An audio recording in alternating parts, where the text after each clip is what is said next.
el curso que no sirve, ¿verdad? Como los famosos estos vendehumos que se pasan vendiendo cursos de cosas que no, ¿verdad? Que no tienen nada que ver.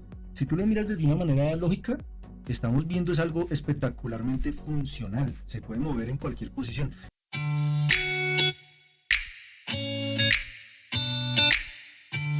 Bueno, el día de hoy estoy súper feliz. Un nuevo invitado internacional, un invitado que viene desde la isla del sabor. Alguien que con el solo acento nos enamora a todos, pero más allá de eso, es alguien súper preparado, alguien que hace rato me moría de las ganas por tenerlo aquí, se nos había dificultado, pero ya lo logramos, muchachos, ya lo logramos. El día de hoy nos acompaña alguien que es catedrático, es director de la División de Educación Continua y Estudios Profesionales del Centro de Recursos para la Educación a Distancia, recinto universitario de Mayagüez. Ahorita me corriges si lo dije bien o mal, de la Universidad de Puerto Rico, el doctor José Ferrer. ¿Cómo estás?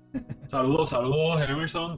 Bien contento de estar compartiendo en este espacio con ustedes. Así que muchas gracias por la invitación. Como dijiste, de verdad, fue difícil coordinar los calendarios, pero ya estamos acá. El pueblo, Mayagüez, con la U, con la diéresis, Mayagüez. Mayagüez. Así que estamos aquí en Mayagüez, Puerto Rico, transmitiendo, ¿verdad? Desde la isla del encanto, con este calorcito y este sol tan rico.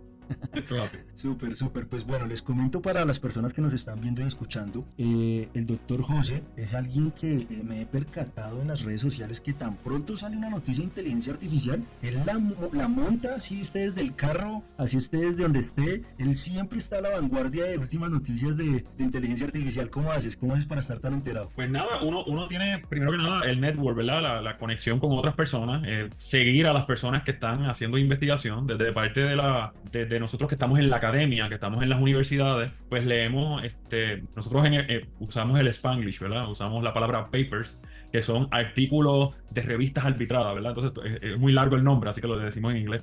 Estos famosos papers salen directamente de universidades, salen de las compañías, se publican en las redes o en páginas de internet. Nosotros ponemos notificaciones para que nos llegue rápido que se publique algo de un tema que nos interesa.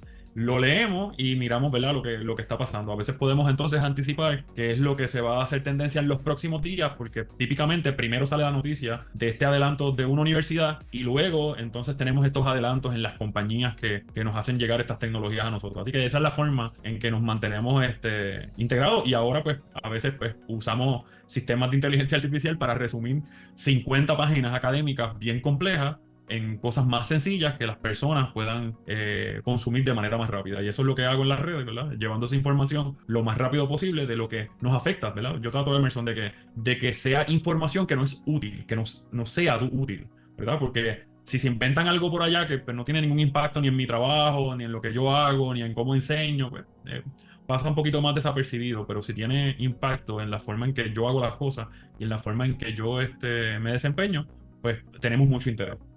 Ven, doctor Eso es José, así. te voy a invitar a que nos regresemos en el tiempo. Háblame un poquito de tus comienzos, de tu profesión, qué estudiaste de primera mano, qué fue lo primero en qué año. Pues mira, mis comienzos en el área, principalmente en el área de la educación, en el área musical. Yo comencé en escuela superior, comencé a estudiar música. Ese mismo año abrieron una academia de música en el pueblo donde yo vivo. Mi maestro de música y una compañera de la agrupación de la escuela me dice: oye, Ferrer, yo creo que tú eres candidato, has aprendido tan rápido que eres candidato a enseñar en esta academia. Y pedí trabajo, tenía como 16 años de edad, pedí trabajo y comencé a dar clases de música. Yo ahora sé, ¿verdad? Mirando hacia atrás, sé que es que se me daba muy bien la cosa de sintetizar, crear ejemplos, dar demostraciones. Ahora, en ese momento yo no sabía ¿verdad? Que eso era una destreza particular o especial en ese momento. Simplemente ¿verdad? Tuve la oportunidad de tener ese trabajo y yo, jovencito, le daba clases a adultos sobre cómo tocar la guitarra, la batería, el bajo, el piano, ¿verdad? Porque había aprendido a tocar todos esos instrumentos en solamente 2 o 3 años. Y eso pues comenzó a llamarme la atención. Pero cuando llego a la universidad, yo traté de evitar estudiar música. La gente le dice a uno, de la música se muere de hambre la gente. Las posibilidades de ganar dinero con la música es bien difícil, ese es el mensaje. Aunque sabemos que tenemos músicos, ¿verdad? Sumamente famosos que ganan un dineral, pero esa es la percepción de la gente, que es bien difícil entrar a ese mundo. Pues dejándome llevar por eso, comencé a estudiar arquitectura. Me fui para la Universidad Politécnica de Puerto Rico a estudiar arquitectura. Me fue muy bien, pero por razones personales y la cantidad de dinero que costaba, regreso a estudiar entonces educación musical, ¿verdad? Y me graduó como maestro de música, entro al Departamento de Educación de Puerto Rico, inmediatamente me gradué de bachillerato, entro a la Universidad, al Departamento de Educación de Puerto Rico a ser maestro, sigo dando clases privadas de música en mi casa, ganaba más dinero que mis papás. Con las clases de música, mis papás trabajaban en el gobierno, pero en el gobierno municipal se pagaba muy pobremente en esa época.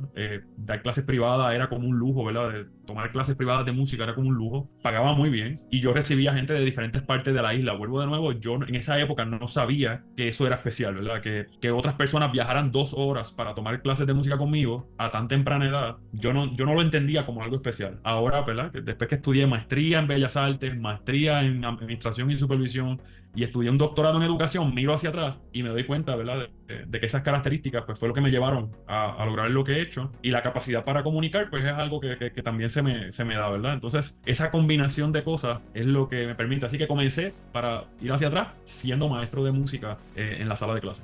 Ahora entiendo muchas cosas, ahora sí entiendo muchas cosas, porque yo recuerdo un contenido que publicaste relacionado con inteligencia artificial y sobre cómo la inteligencia artificial, con ella se podía crear canciones, se podía crear música, y fue un contenido que subiste de manera muy rápida, pero precisamente por tus habilidades de comunicación casi que lo explicaste a modo de videotutorial. Yo me acuerdo que ingresé a la página, revisé también todo lo que tú mencionaste, y esas habilidades, porque yo recuerdo que lo subiste muy emocionado y ahora comprendo por el por qué, ¿no?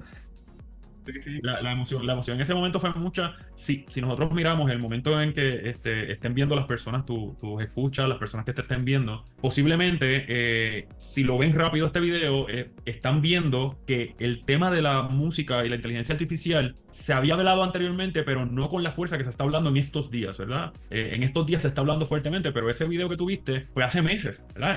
Fue una de las primeras aplicaciones, de hecho, que no es ninguna de las aplicaciones que son ahora bien conocidas, que posiblemente podemos mencionarla más adelante, no es ninguna de esas dos. Y yo ver una inteligencia artificial, ¿verdad? Ver este comunicado de que hay una aplicación que crea la letra de la canción. Si no me equivoco, la letra de la canción utiliza ChatGPT 4 para generar la letra, pero agarra esa letra, le pone voz, y nosotros decimos, bueno, pero ya teníamos texto a voz, pero texto a voz con melodía. Eso tiene unas implicaciones de tono, timbre, velocidad, inflexiones de la voz, hasta idioma, ¿verdad? Hemos visto ahora que tiene del lenguaje, el acento. Si usa una voz de España, se escucha español. Tiene una voz de México, se escucha mexicano. Tiene una voz de Puerto Rico, se escucha puertorriqueño. Es una cosa bien, bien, bien profundo, y la gente lo ve como algo divertido, pero para mí que tengo bases musicales, yo digo, wow, qué bueno que no me dedico a eso ya, porque sería complejo ser músico hoy día y pensar que cualquier persona puede escribir un prompt de 2 oraciones y genera un hit. Porque las canciones ahora se escuchan muy bien. Claro. Y los sonidos de los instrumentos se escuchan muy bien, pero lo más que impresiona es la voz. La voz impresiona muchísimo. Sí. Hace un par de meses, precisamente cuando sacaste esas noticias, también salió un canal de YouTube de alguien que se llamaba FlowGPT, algo así, un chileno, que fue precisamente el que creó una serie de canciones de reggaetón con las voces de artistas ya famosos, como por ejemplo Bad Bunny. Que eso, hablando un poquito aquí de farándula, el hombre llegó y desde su canal de WhatsApp llegó y les dijo a todo el mundo que se saliera, los que estuvieron apoyando ese tipo de música que no era de él. Entonces voy muy acorde a lo que acabaste de decir, que efectivamente ya con 2 párrafos la gente puede estar creando música. ¿Tú qué opinas o cómo visualizas el futuro de la música de acuerdo a esta inteligencia artificial? ¿Lo ves como delicado, como en veremos?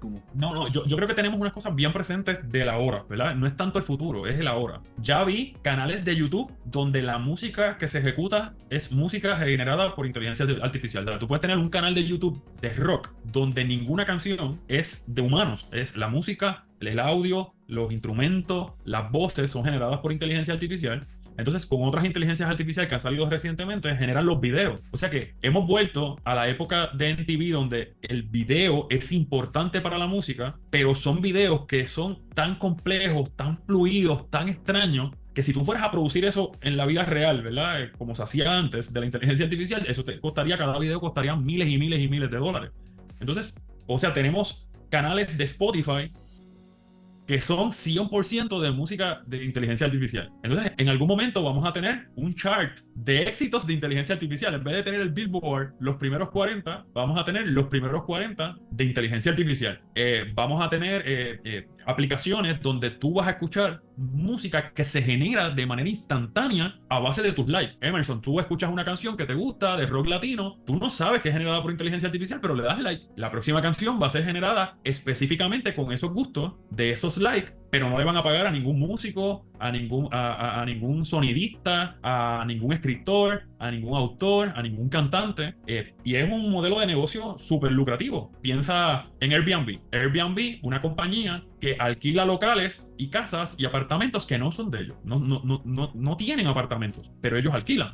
Uber alquila automóviles que no son de ellos. Alquila los automóviles de otras personas. Pues, si tú tienes un proceso donde yo tengo un emisor que no sabe nada de música, que puede generar música sin pagarle a nadie y publicarla por un medio que genera ingresos, pues es un modelo de negocio casi sin intermediario, ¿verdad? Entonces, obviamente se va a volver un negocio. Y el planteamiento de esto es un planteamiento ético, que es lo más que me han pedido en estos últimos meses en la academia, es hablar de la ética y de la moral. Y la pregunta es, si tú viste una serie en Netflix que te gustó mucho, mucho, mucho, y de momento se lo vas a contar a uno de tus colegas, y tu colega te dice, oye, yo también la vi, ¿sabías que esa serie completa fue generada por inteligencia artificial y no se le pagó a ningún actor, a ninguna actriz, y todo es creado por inteligencia artificial? Y tú vas a decir, caramba, no sabía. La pregunta es, ¿eso te quita el gusto, te quita el disfrute que tuviste de la serie? Porque ya la viste, la disfrutaste y la estabas recomendando. Y tenemos que enfrentarnos a las realidades que a nadie le interesa. La gente le interesa disfrutar del producto, no le interesa quién lo hizo. Claro. ¿Verdad? Entonces, eso se vuelve un problema para los creadores, ¿verdad? Se vuelve un problema para los creadores. Tienen que buscar un modelo de negocio distinto o capitalizar en ellos mismos, utilizar esas herramientas para poder generar ingresos e interés en la gente.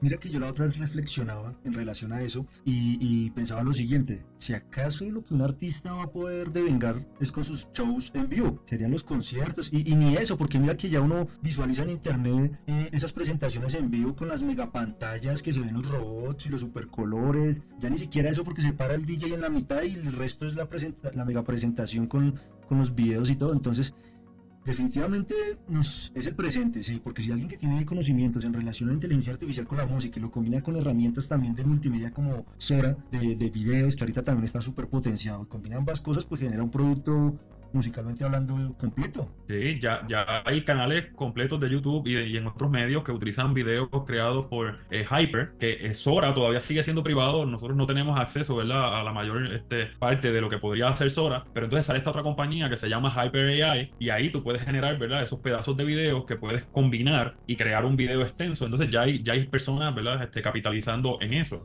Yo pienso que en el futuro no es que los músicos van a desaparecer, no es que los creadores van a desaparecer, pero por ejemplo, si yo tengo Netflix y tengo películas en mi casa y tengo cine en mi casa y puedo pagar pay on demand, ¿verdad? Pay-per-view, este tipo de servicios donde te genera, tú puedes comenzar a ver como en Amazon Prime la película en el momento y pagar un precio más elevado por verlo en el momento desde tu casa. ¿Para qué vas al cine? Pues ir al cine tiene una función, porque si tú invitas a salir a un chico, invitas a salir a una chica y tú quieres salir de tu casa, ¿verdad? Quieres salir de tu casa, ese público siempre va a existir. Ese es el público que quiere salir de la norma, salir de lo que es normal en su vida para visitar ese lugar. Entonces eso se vuelven unos ambientes más de nicho y de hecho hace que posiblemente se vuelvan más costosos, que los servicios cambien. En Puerto Rico, por ejemplo, tenemos cine donde te sirven comida en la banqueta donde ves la película, ¿verdad? Te sirven bebidas en la banqueta, o sea, se vuelve una cosa bien exclusiva, ¿verdad? Tienes una mesa al lado de donde vas a ver la película, no es llevarte las palomitas o el popcorn, como le decimos acá, o la soda o el refresco. Y ya, no, es un servicio de una mesera que viene, un mesero que viene y te ofrece con un menú, tú escoges y te dan el servicio a la mesa. Se han tenido que ir transformando porque se cambia la industria. Y yo pienso, igual que tú, pienso que el músico va a depender de los conciertos en vivo, va a depender de que las personas vengan a verlo porque lo escucharon, y eso podría ser que están ejecutando una canción que quizás no crearon ellos, una canción que se generó con inteligencia artificial y ellos lo que hacen es interpretando. Siempre hemos tenido intérpretes, ¿verdad? No todo el mundo que toca y canta algo original, toca y canta canciones de otras personas, los famosos covers, ¿verdad? Así que pienso que va a seguir existiendo, pero se va a transformar, se va a transformar. Bueno, nos metimos de una con inteligencia artificial y yo quería preguntártela un poquito sobre tu vida, sino que como estamos ahorita tan con este trending de inteligencia artificial, todo nos lleva hacia ello. Pero bueno, devolvámonos un poquito. Entonces me dices que eres un experto en música, que enseñabas sobre guitarra, sobre todo eso. ¿En qué momento tú te empiezas a focalizar en educación virtual, educación a distancia? Y posteriormente, ¿en qué momento empiezas a escuchar sobre inteligencia artificial y te llama la atención y empiezas a trabajar en ello? Perfecto. Yo cuando entré a estudiar música, específicamente música, tengo una interacción bien interesante con la tecnología.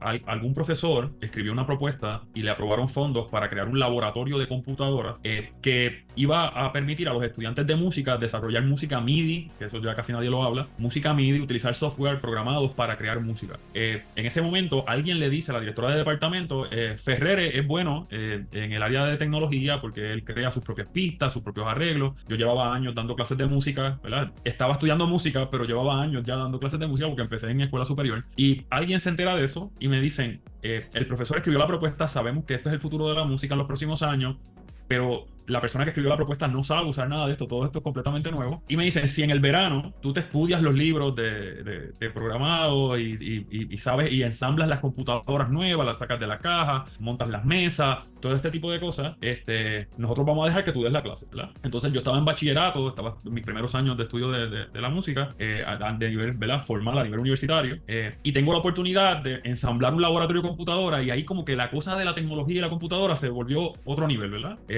Paso del bachillerato, sigo, ¿verdad? Trabajando con las computadoras, y a nivel de maestría quizás posiblemente no toqué base tanto con eso, pero de casualidad uno de mis estudiantes de música era profesor en la Universidad de Puerto Rico en Mayagüez. Le di clase a sus dos hijas, a su esposa, él, de diferentes instrumentos, porque eran una familia que querían compartir eso entre ellos, aprender a tocar juntos. Y él me dice, oye, veo tus diplomas ahí en la pared, veo que tienes maestría, ¿qué estás haciendo? Yo, pues mira, estoy estudiando una segunda maestría, no me he ido a estudiar el doctorado todavía. Y me dice, pues en la universidad donde nosotros trabajamos hay un programa de educación, ¿verdad? Hay un bachillerato en educación. ¿Quieres que lleve tu resumen? Trajo mi resumen acá a la universidad, me llamaron en 2 días.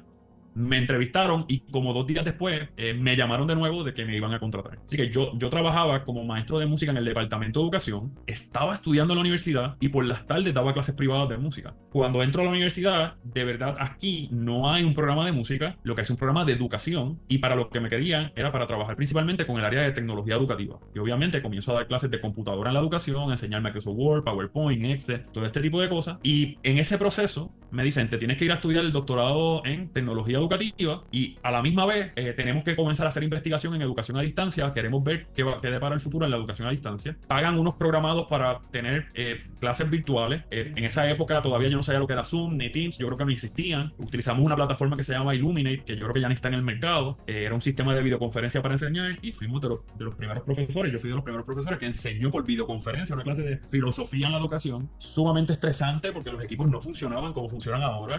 Se caían, se pixelaba todo, la calidad de las cámaras era horrible, y yo comienzo a escribir investigación sobre, ¿verdad?, todas esas experiencias, cómo se sentían los estudiantes, y empiezo a trabajar con metodologías de cómo se debe enseñar en línea para eliminar ese estrés, para eliminar el problema tecnológico, para eliminar, ¿verdad? Y que la tecnología fuera transparente, ¿verdad? Que lo importante fuera la parte educativa y no el uso de las tecnologías que usábamos como medio, ¿verdad? Así que se dan pasos, ¿verdad? Unos pasos bastante consecutivos que me van llevando por el área de la tecnología. Cada vez me alejo más de la música, dejé de tocar en agrupaciones, dejé de enseñar música privada, me dediqué a la investigación en la universidad, comencé a escribir propuestas. Me piden que dirija la división de educación continua. Dentro de la educación continua me dicen, vamos a escalar esto de la educación a distancia. ¿Qué necesitamos? Yo desarrollo una oficina, que es lo que se conoce como el Centro de Recursos para la Educación a Distancia, donde digo, ahí tenemos que tener diseñadores instruccionales, tenemos que tener personal administrativo, yo sé editar videos, pero no soy experto en edición de video. Hay personas que se dedican 100% a eso. Contratamos un editor de video, productor de multimedia, ¿verdad? Esta persona que domina el arte, la estética y que mira en combinación con el diseñador instruccional, combina ambas cosas para que el producto que se crea de multimedia sea atractivo, pero también cumpla con los principios de la multimedia, ¿verdad? Y de la efectividad de transmitir la información. Y todas esas cosas se van acumulando, ¿verdad? Se van acumulando todo ese conocimiento, voy desarrollando manuales y así es que termino también escribiendo libros sobre esos temas. Yo recuerdo en mi juventud, en mi época de rebeldía, como en el colegio, que yo alcancé como a interactuar con un programa que se llamaba Fruity Loops y un programa, bueno, en ese tiempo ya estaba el Adobe Audition y estaba, no recuerdo el nombre, creo que se llamaba Reason, otro programa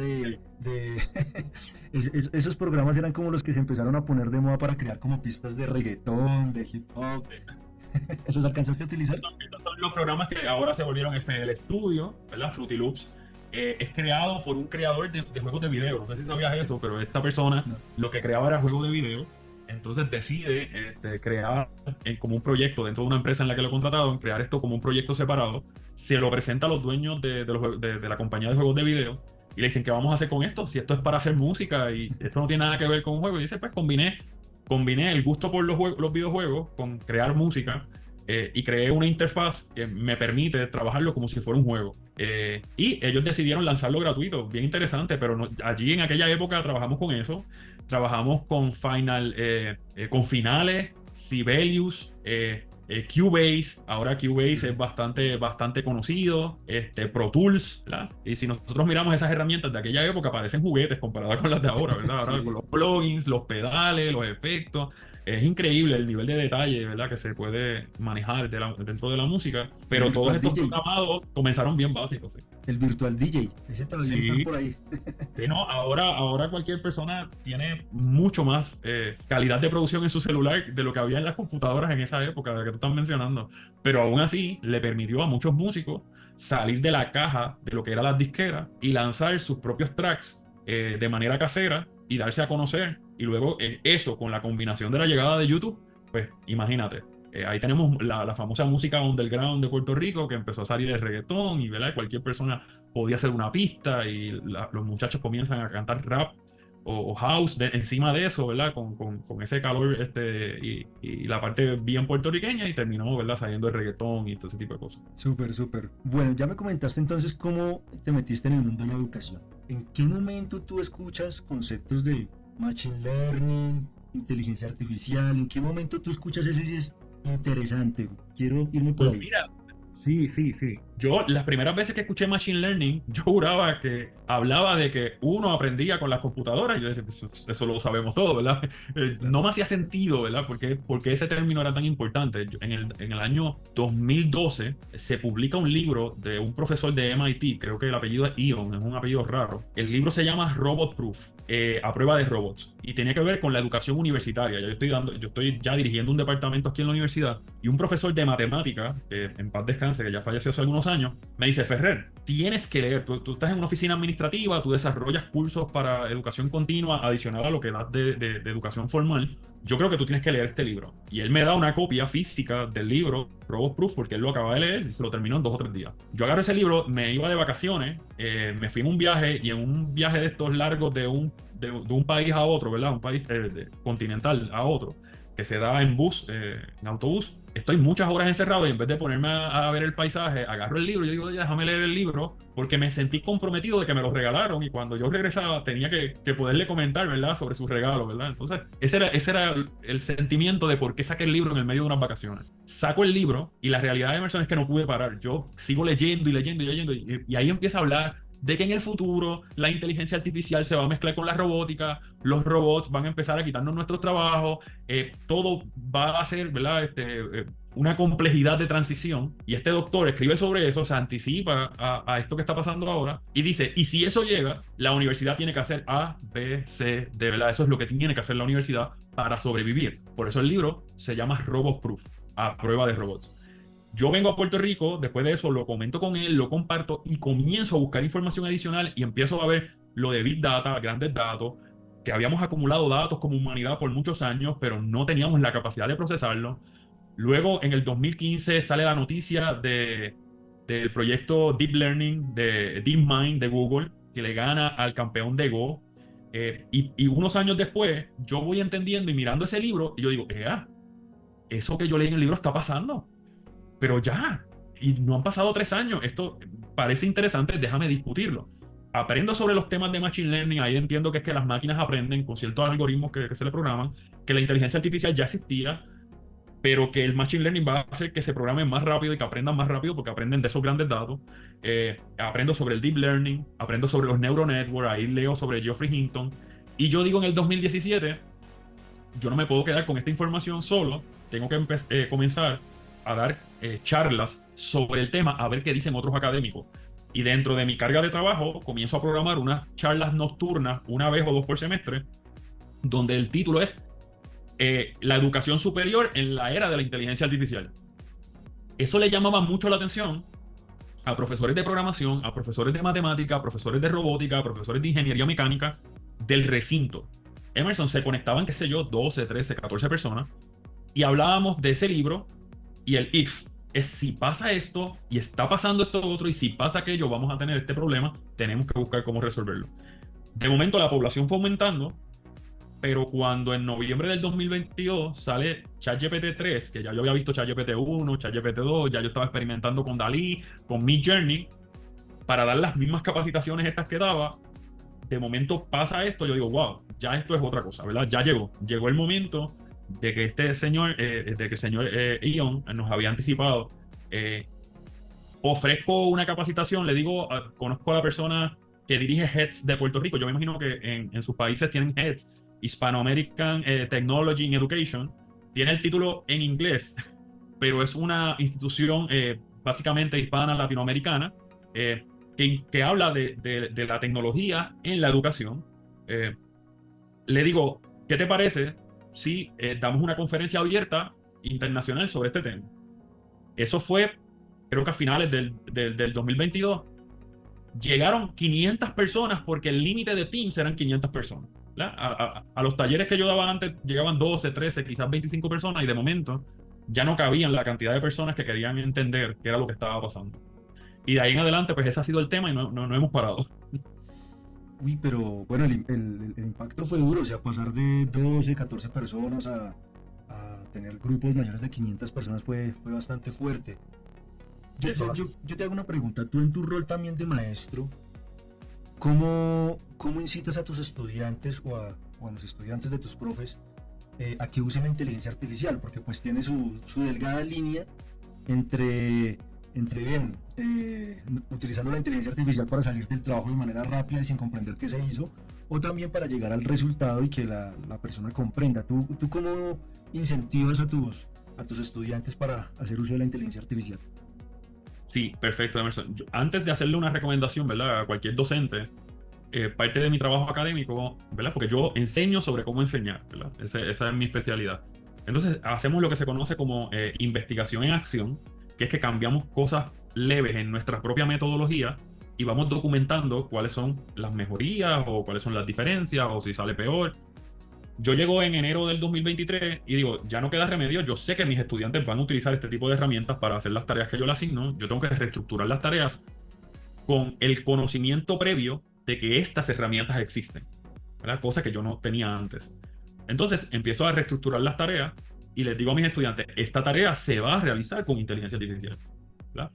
Pero, ¿verdad? Cuando estoy redactando la tarea, al incluir la tecnología, les tengo que dar un proceso de cómo documentar, ¿verdad? De cómo documentar sus logros. Así que me tienes que decir, para darte un ejemplo, porque eso puede variar de actividad a actividad o de contenido a contenido, pero para darte un ejemplo, yo digo, oye, tú me documentas primero cómo tú respondes a estas preguntas, ¿verdad? De forma natural. Luego le vas a colocar a la inteligencia artificial, a estos modelos de lenguaje, le vas a colocar lo que tú escribiste y le vas a pedir recomendaciones, puntos en contra, puntos a favor, corrección de sintaxis, y me vas a crear una tabla de tu trabajo antes y tu trabajo después. Y en ese proceso, lo que la gente no entiende que pasa es que el estudiante mejora, pero es una mejoría dirigida, ¿verdad? Porque si dejamos que el estudiante haga la tarea y responda a la tarea solamente con inteligencia artificial y la entregue, no hay un proceso de reflexión del antes, de lo que yo sabía antes y lo que sé ahora que me contestó la inteligencia artificial. Entonces, lo que hacemos es que obligamos al estudiante a, a denotar el proceso, ¿verdad? A denotar ese proceso.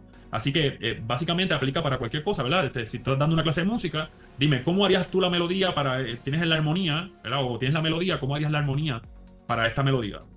Ahora pídele a una inteligencia artificial que te cree una nueva armonía para esa melodía. ¿Cuáles son las diferencias? ¿Cuáles son los acordes que cambiaron? Entonces las preguntas se vuelven distintas, ¿verdad? Se vuelven distintas porque estás comparando un antes y después. De hecho, se vuelve un nivel mayor. En la teoría de Norman Webb, eso ya no es memorístico porque estás comparando un antes y después y tienes que tener un juicio crítico sobre el antes y el después, ¿verdad? Ahora, si dejamos las tareas tradicionales como que dime cuáles son las capitales del mundo, el estudiante va a ChatGPT 4 o a ChatGPT 3 a preguntar las capitales del mundo. Así, no va a cambiar nada. Entonces, no hay un proceso de aprendizaje. Y eso es lo que, ¿verdad? Lo que he comenzado a recomendar a los docentes, ¿verdad? Eso adicional a la contextualización. Otra cosa que se incluye en las instrucciones es que usa el contexto del estudiante. Por lo tanto, como la mayoría de estas inteligencias artificiales no tienen información personal tuya, se te hace difícil mezclar tu contexto actual sobre tu trabajo, el part-time que tiene, ¿verdad? El trabajo a tiempo parcial que tiene.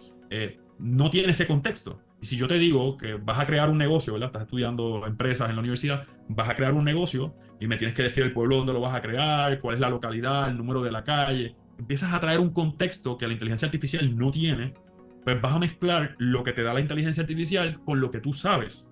Eso es contextualizar la educación. No es crear un negocio en el vacío, es crear un negocio donde tú vives, donde tú estás. O por qué no donde tú estás y por qué en otro lugar. Entonces tienes que explicar por qué en otro lugar, ¿verdad?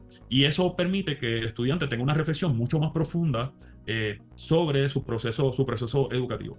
Espero porque estás dando un tip muy importante y quisiera que profundicemos en él. Bueno, vamos a hablar en términos generales. Lo que hacemos entonces es que el profe dice, sí, vamos a hacer la tarea utilizando inteligencia artificial, pero durante ese proceso necesito que la reestructures para llegar a otro paso final, que es el antes y el después, y dime qué pasó durante ese proceso. ¿Es así más o menos para...? ¿Sí? Hay un juicio sobre el mismo proceso de uso de inteligencia artificial, pero hay un juicio posterior, porque eso es lo que pasa, Emerson. La idea es que tú como profesional, yo como profesional, le pido algo a la inteligencia artificial y yo paso el juicio a base de mi conocimiento previo. Yo digo, esto me sirve o esto no me sirve, ¿verdad? El estudiante tiene que aprender eso porque si no, vamos a tener personas usando inteligencia artificial asumiendo que todo lo que dice sirve. Y eso es un problema, debemos tener confianza cero en la inteligencia artificial. Nuestro juicio es el juicio final. Uno es el responsable de lo que se publica. ¿Te acuerdas de aquel caso que se publicó de un abogado que hizo una ponencia completa con ChatGPT 4 y el juez lo regañó? ¿A quién le quitó la licencia? Se la quitó al abogado. No fue a regañar a OpenAI porque hizo que el abogado se equivocara, ¿verdad? No, esa no es la forma. Así que nosotros somos responsables, pero nosotros tenemos que integrar elementos éticos de responsabilidad dentro de los procesos. Pero prohibir esa inteligencia artificial no tiene ningún sentido porque a la larga, si tú, Emerson, vas a montar un negocio y tú sabes que la inteligencia artificial existe, tú vas a capitalizar en eso, se va a volver parte de tu proceso. Tú vas a quitar un elemento esencial del proceso educativo, que es una herramienta que en el área de trabajo se va a usar. Pues entonces estás desarrollando estudiantes con deficiencia. Sí. Mira que mencionaste otro tema importante allí que es contextualizar la educación. Cuando yo estaba estudiando, yo soy de profesión administrador de empresas. Cuando yo estaba estudiando sucedía bastante que no solamente yo, mis compañeros también muchas veces iban en contra de lo que decía el profesor, porque una cosa es dar teoría sobre la administración y otra cosa es ya tú dedicarte a crear empresa y poderla sacar adelante. Entonces muchas veces uno le daba la sensación de que el profesor estaba como en un mundo de fantasía. Entonces, llevándolo un poquito más a este tema de la inteligencia artificial, yo creo que nos puede servir de gran ayuda también llevarlo a lo que acabaste de mencionar, que es darle contexto. O sea, ahí hay muchas cosas, ¿no? Ahí hay como 3 puntos de vista. La inteligencia artificial, por un lado, la teoría que está implementando el docente y la vivencia real que tiene uno, ¿no? Entonces, qué gran aporte que acabaste de dar en cuanto a contextualizar la educación. Yo creo que eso es fundamental, no perderlo de vista, y más que ahora estamos trabajando con inteligencia artificial, ¿no? Sí, el docente es el primero que tiene que prepararse para ese impacto, ¿verdad? Tú hablaste de una especialidad, tú posiblemente ya tienes tu negocio, tomaste estas clases, viste que los docentes estaban desconectados de la realidad. Y eso es bien común en la academia en ciertas especialidades. Y en negocio, ¿verdad? Yo lo digo y a veces los profesores no les caigo muy bien por eso. Pero si tú tienes un negocio exitoso y te va muy bien, ¿por qué rayos darías clases?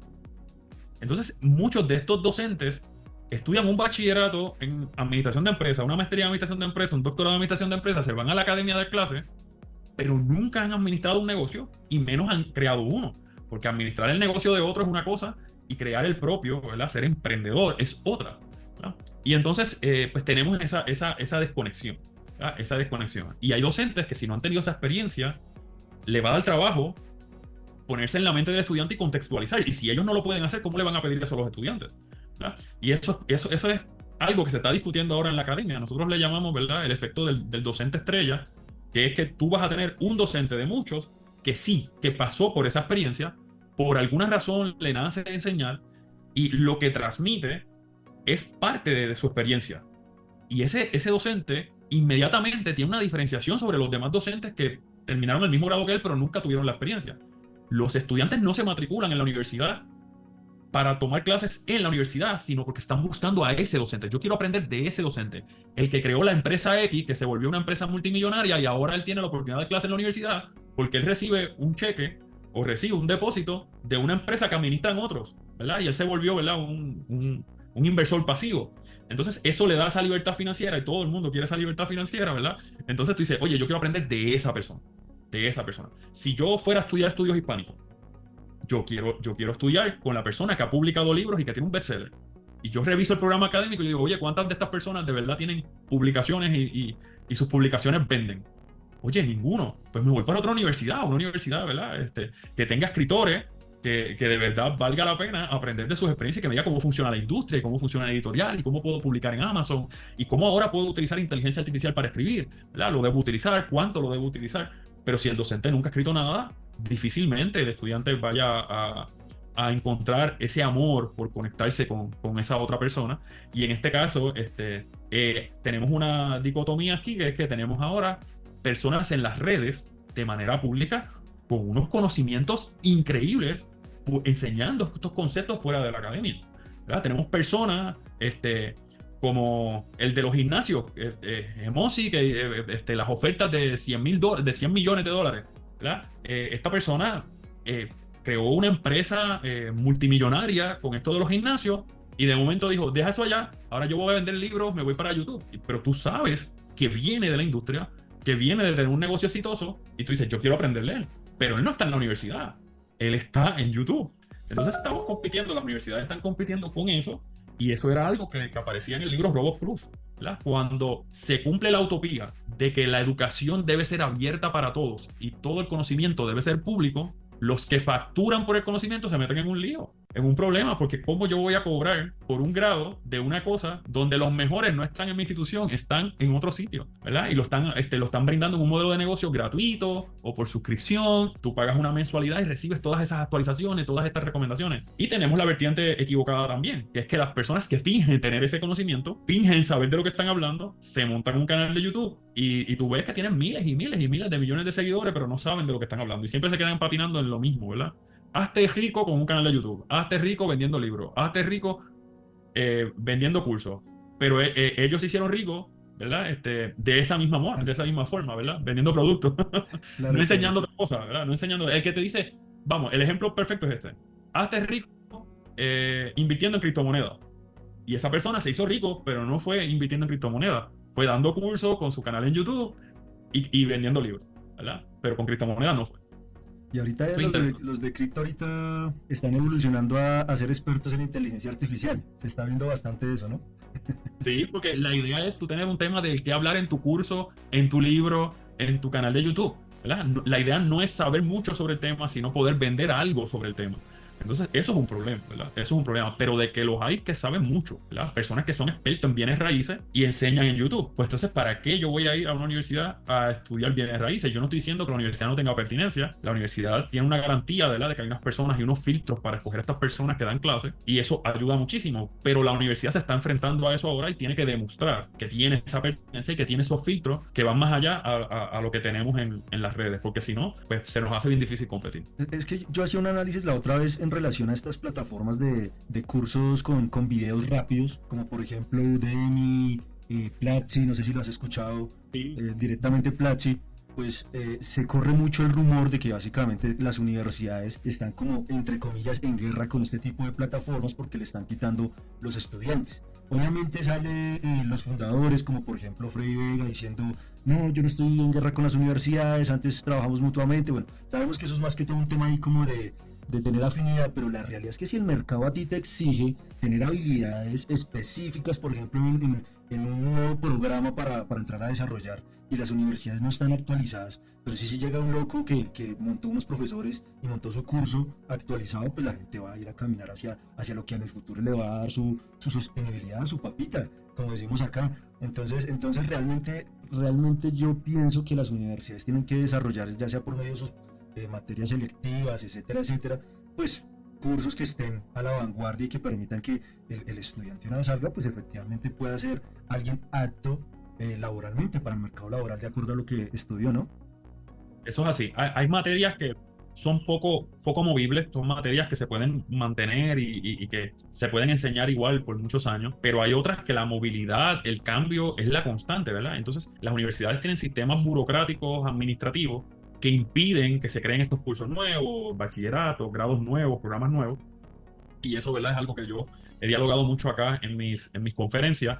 Estoy haciendo el esfuerzo de llevarle a la administración de que tenemos que hacer los cambios rápidos. En mi caso, como director de División de Educación Continua, yo no tengo esos controles. Por lo tanto, yo veo una necesidad, contrato a expertos en el tema y desarrollamos cursos en línea, cursos para el público de manera rápida, y no tengo esta prohibición que tiene la academia de los cursos con crédito, de los cursos que dan diploma, que tienen que pasar por un montón de procesos para que sean aprobados. Entonces, ¿qué pasa? Que hasta el mismo gobierno se está dando cuenta de eso.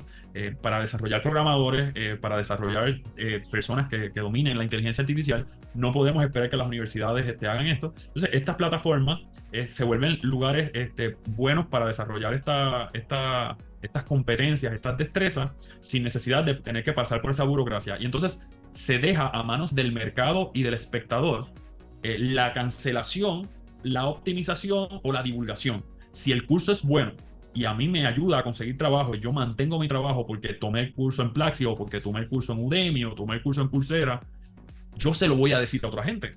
Yo digo, mira, olvídate de la universidad, ve a este curso te va a enseñar exactamente lo que necesita la industria en este momento porque a mí me funciona. El curso que no sirve, ¿verdad? Como los famosos estos vendehumos que se pasan vendiendo cursos de cosas que no, ¿verdad? Que no tienen nada que ver, que no tienen ningún beneficio y lo que hacen es ganar dinero, pues entonces se riega la voz y la gente misma te lo advierte, no te matricules en eso, que ahí te van a quitar el dinero, no vas a aprender nada, no adquieres destrezas útiles y a la larga, estas personas, como tú dijiste, tienen que cambiar de tema. Tienen que cambiar de tema porque si se quedan donde estaban, el mismo peso de las redes sociales, el peso de las comunicaciones, le empieza a tirar esa información a los demás de que no te matricules en eso porque lo que estás vendiendo humo, ¿verdad?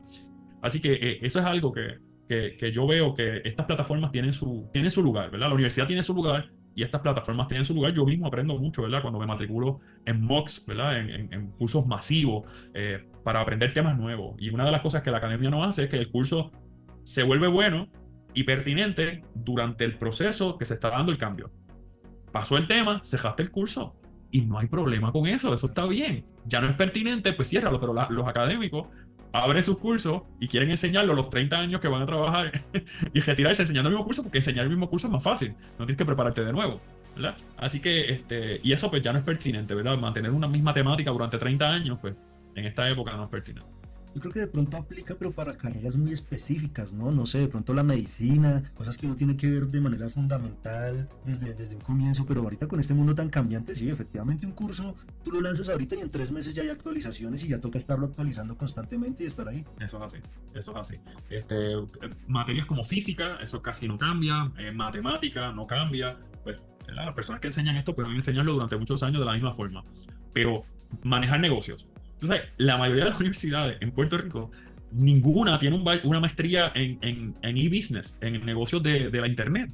Son negocios tradicionales. Entonces, a veces añaden un cursito o un curso que habla, pero la mayoría de los negocios que se están creando altamente exitosos son negocios en la internet, ¿verdad? Debería ser un grado de maestría en e-commerce. Hay tantas cosas que aprender, hay tantos modelos distintos, manejo de plataforma, el Learning Management System, manejo de propiedad intelectual, ¿verdad? Todo completamente en línea. ¿Por qué no tener un MBA, ¿verdad? Un Master in Business Administration que sea de la especialidad del e-commerce? Pues hay otros países que lo han hecho, Estados Unidos lo ha hecho, sé que hay países latinoamericanos que lo han hecho. Por ejemplo, en la isla, pues he visto el movimiento, aquí en la isla en Puerto Rico, pues he visto un movimiento muy lento en eso, principalmente porque los docentes no han tenido esa experiencia y ellos no han tenido un negocio en línea, ¿verdad? Pues entonces se les hace difícil entrar en ese mercado. Eso es así. Doctor, pues ahí está el negocio, propóngalo en la universidad y hacemos el máster y enseñamos ahí e-commerce, dropshipping y que ahí es donde está el dinero. Ahí es donde está el dinero. Yo tengo colegas en esa especialidad, ¿verdad? Y los he llevado a saber que pueden publicar sus libros en Amazon sin gastar un centavo, ¿verdad? No hay que pagar dinero para publicar libros en Amazon. Se vuelve más abierto al público que pasar por una editorial que se te queda con el 30-40% de tus ganancias como autor. Así que hay muchos modelos de negocio y por ahí he ido llevando a algunos docentes a que entiendan que el mundo virtual es un mundo real, es un mundo que genera ingresos y que no es el mundo de Elon Musk, ni de Zuckerberg, ni Bill Gates, ¿verdad?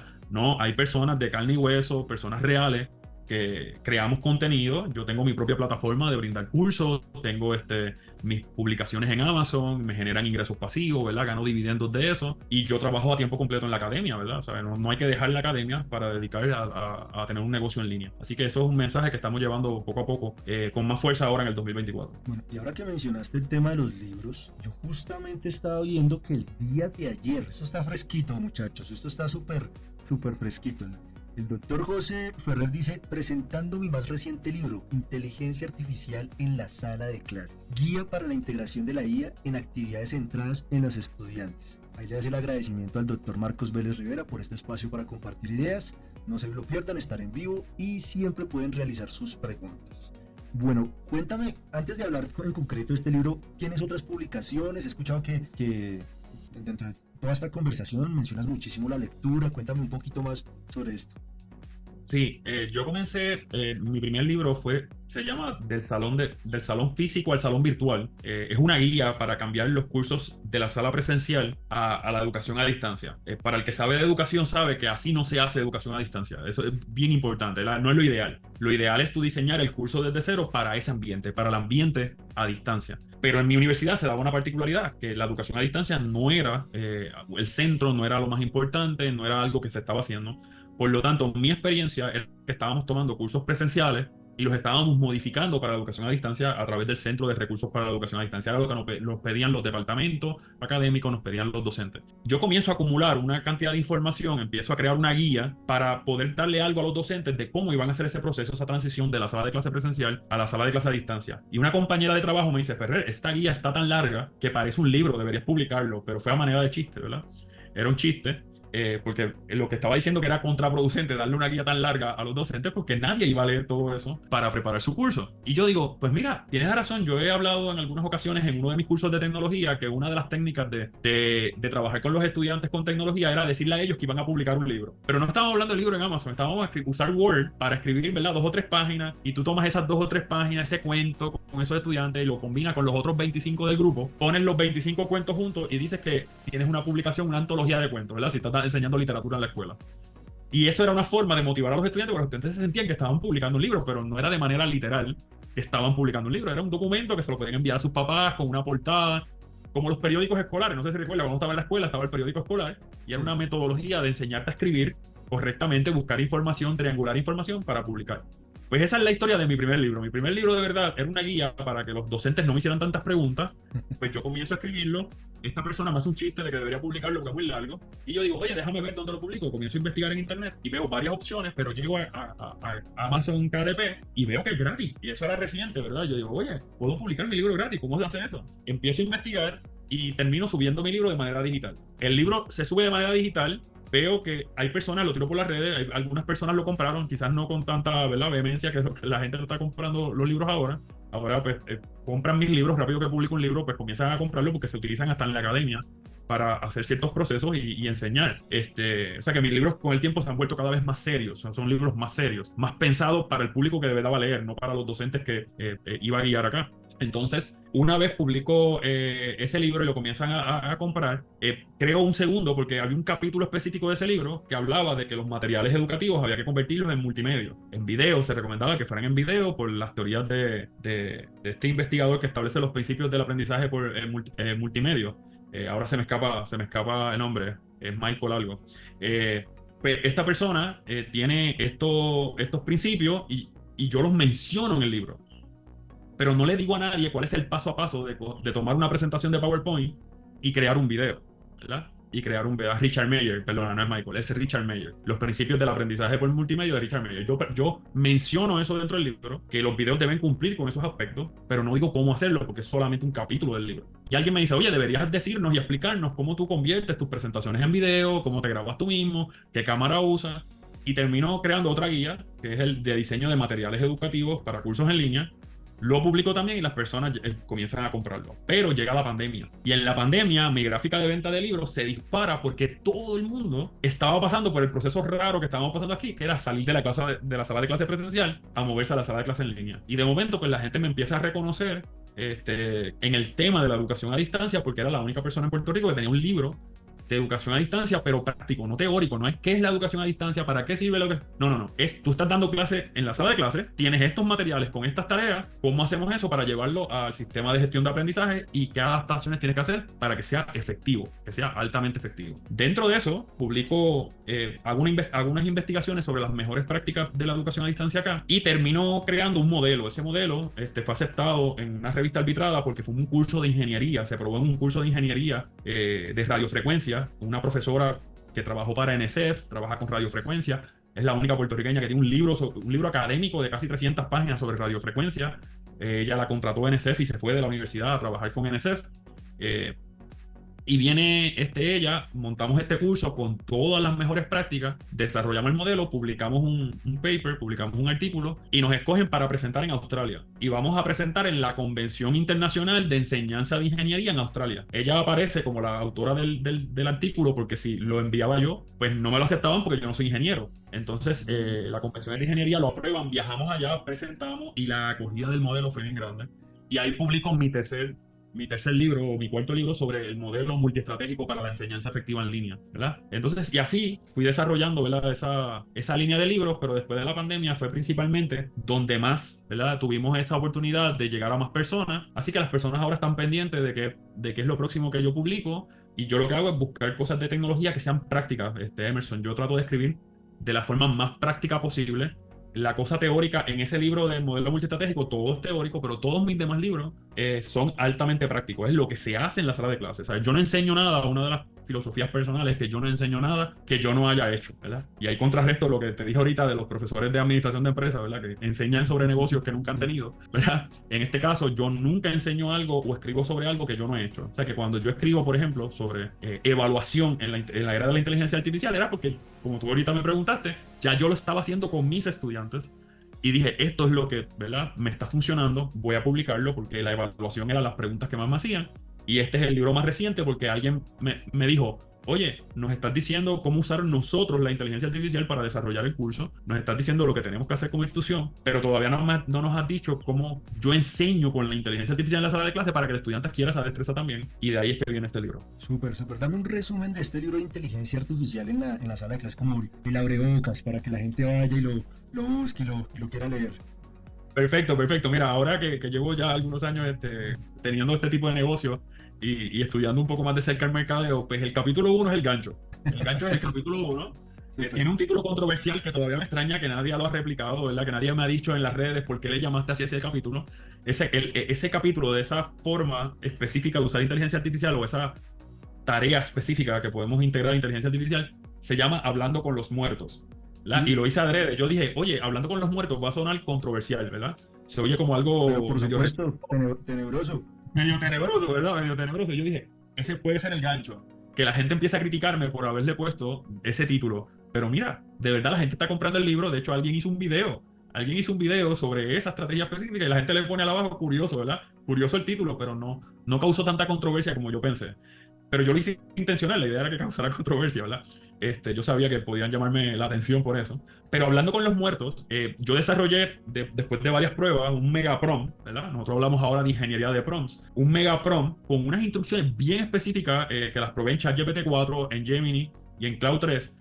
La idea es que de ahí en adelante, de ese prompt en adelante, la inteligencia artificial se comporta y contesta como si fuera un personaje histórico, ¿verdad? Por eso es que se llama hablando con los muertos. La idea es que si tú pones aquí Cristóbal Colón, dentro de ese prompt, dentro de los corchetes donde aparece el personaje histórico, y tú colocas ese prompt, de ahí en adelante, la inteligencia artificial contesta las preguntas como si fuera Cristóbal Colón, y de hecho usa a veces lenguaje de la época, ¿verdad? Traducido al español, pero usa lenguaje de la época, que a veces son palabras que ya no se usan, o con una forma de escribir que es típico de ese periodo histórico. Entonces, de ahí en adelante, tú le haces preguntas, oye, ¿por qué decidiste buscar una ruta nueva para comercial? Entonces, como, ¿verdad?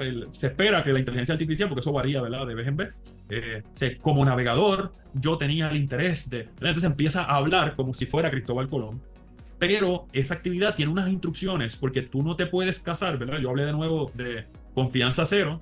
El estudiante tiene unas preguntas guías en la tarea donde lo lleva a hacerse preguntas éticas de, ok, me habló Cristóbal Colón, todo lo que me habrá dicho será verdad. Si tengo dudas sobre si es verdad, tengo que revisar los libros de historia que me facilitan en la escuela. Tengo que revisar otras fuentes. Eso lleva al estudiante, lo obliga a triangular información y va aprendiendo la importancia que tiene ética de no estar republicando cosas que tú no sabes si son 100% correctas, ¿verdad? Así que la experiencia se vuelve una experiencia ética también, una de aprendizaje ético, pero también es interactivo porque aprende a utilizar la inteligencia artificial, aprende cómo son los prompts, aprende a hacer preguntas correctas, ¿verdad? Hacer las preguntas de manera adecuada, etcétera. Y aparecen 20 estrategias como esa. Esa es la primera que aparece, que se llama Hablando con los Muertos. No, pues con ese intro ya también quedé enganchado. Ya también toca. Efectivamente, me imagino que dentro de ese prompt lo que hace uno básicamente es decirle a la inteligencia artificial, dentro de las tantas instrucciones, es actúa como Cristóbal Exacto. Colón y bueno, me imagino que toda la estructuración que mencionaste a nivel de ingeniería de prompt, ¿no? Eso es así. Hay que añadirle algunas oraciones, algunos prompts adicionales, porque ese que tú dices es el central, es el básico. Eso tiene que estar. Pero también hay que añadirle instrucciones para que cuando termine de contestar una pregunta, genere una nueva pregunta o una nueva interacción que lleve al estudiante a seguir interactuando, ¿verdad? O sea, típicamente yo te hago una pregunta a ti, Emerson, tú me contestas y después de eso no viene una pausa, un silencio extraño, ¿verdad? No, nosotros como que seguimos conversando, ¿verdad? Esas preguntas se siguen dando. Si tú no le pones eso al prompt, la inteligencia artificial termina diciendo, espero que este material te ayude, ¿verdad? Y eso no es una interacción que lleva al estudiante a realizar una nueva pregunta, ¿verdad? Así que el prompt incluye oraciones que lo llevan a que eso se haga paso a paso, que no dé mucha información de golpe, ¿verdad? Etcétera, etcétera. Así que sí, ese es el centro de esa actividad. Mira que yo me imagino a futuro como tipos de museos donde uno ve robots caracterizados, por ejemplo, como Cristóbal Colón, y ya con esa inteligencia artificial incorporada, y donde las personas casi que puedan sostener una conversación con esos personajes históricos que se puedan crear allí. Hay ciertos lugares donde lo hacen obviamente con personas reales, que juegan el rol de ser Cristóbal, pero pues yo me imagino que para allá también vamos, ¿no? ¿Cómo lo previsualizas tú? Pues sí, en este caso ya en Estados Unidos he visto que nosotros nos conectamos con unas pantallas específicas donde hay unas personas que grabaron unas interacciones en unos momentos específicos y entonces hay unos botones para continuar, ¿verdad? Unos botones para continuar y dependiendo del botón que tú presionas, eso lleva a la grabación a hacer un if, ¿verdad? Tú tocas y la grabación que sale luego es completamente diferente. Pero ahora no es necesario eso, ¿verdad? Ahora se puede hacer con inteligencia artificial y respondería directamente a las interacciones verbales de cada una de las personas. Eso es así. Súper, súper. Bueno, ¿y en cuánto encontramos el libro? ¿Por cuánto encontramos el Pues libro? mira, pues mira, el libro se consigue en Amazon de manera digital. Se consigue por $9.99, ¿verdad? El dólar es estadounidense. Estadounidenses. Creo que este libro está en $21, $22.99. No sé, ¿verdad? En el país que te estén viendo, pues tienen que hacer la conversión. Sé que está disponible en México, en el merchant de Amazon de México también está disponible. Así que lo pueden comprar o en Amazon.com o en Amazon México. Se consigue, ¿verdad? Y es completamente en español. Esos son los precios más o menos. Bueno, pues todas las personas que nos están escuchando y viendo, pues totalmente invitados a que entren al enlace que les vamos a dejar debajo de este video también para que vayan y consulten el libro, porque realmente eso es contenido de valor y totalmente actualizado. Porque, por ejemplo, tú en pandemia le pegaste con el libro justamente cuando entró en pandemia, y creo que ahorita en este momento es muy oportuno de que los docentes ya incorporen esto de inteligencia artificial en la sala de clases, porque pues si un docente en este momento no está manejando inteligencia artificial, te garantizo que tus estudiantes sí están haciendo uso de la inteligencia artificial. Entonces tenemos que estar a la vanguardia, profes, para que también lo tengan presente. Sí, sí, yo he tenido la fortuna de tener muy buena acogida en España, en México. Sé que en Colombia, ¿verdad? También he tenido personas que me escriben desde allá, que han adquirido algunos de mis libros, algunos de mis cursos, y te agradezco la oportunidad, ¿verdad? De poder llegarle a tu público, porque la idea siempre es compartir, ¿verdad? Este conocimiento. Para mí es un conocimiento bien práctico. A mí los libros demasiados académicos, demasiados elevados, que no lo llevan a la realidad de la sala de clase, a veces me parecen que son muy poco prácticos. La idea es que esto está escrito de un educador para educadores, ¿verdad? Esa es la visión que siempre llevo. Está escrito de un educador para educadores. No me vean como un académico, sino una persona que practica lo que enseña. Eso es lo que hago.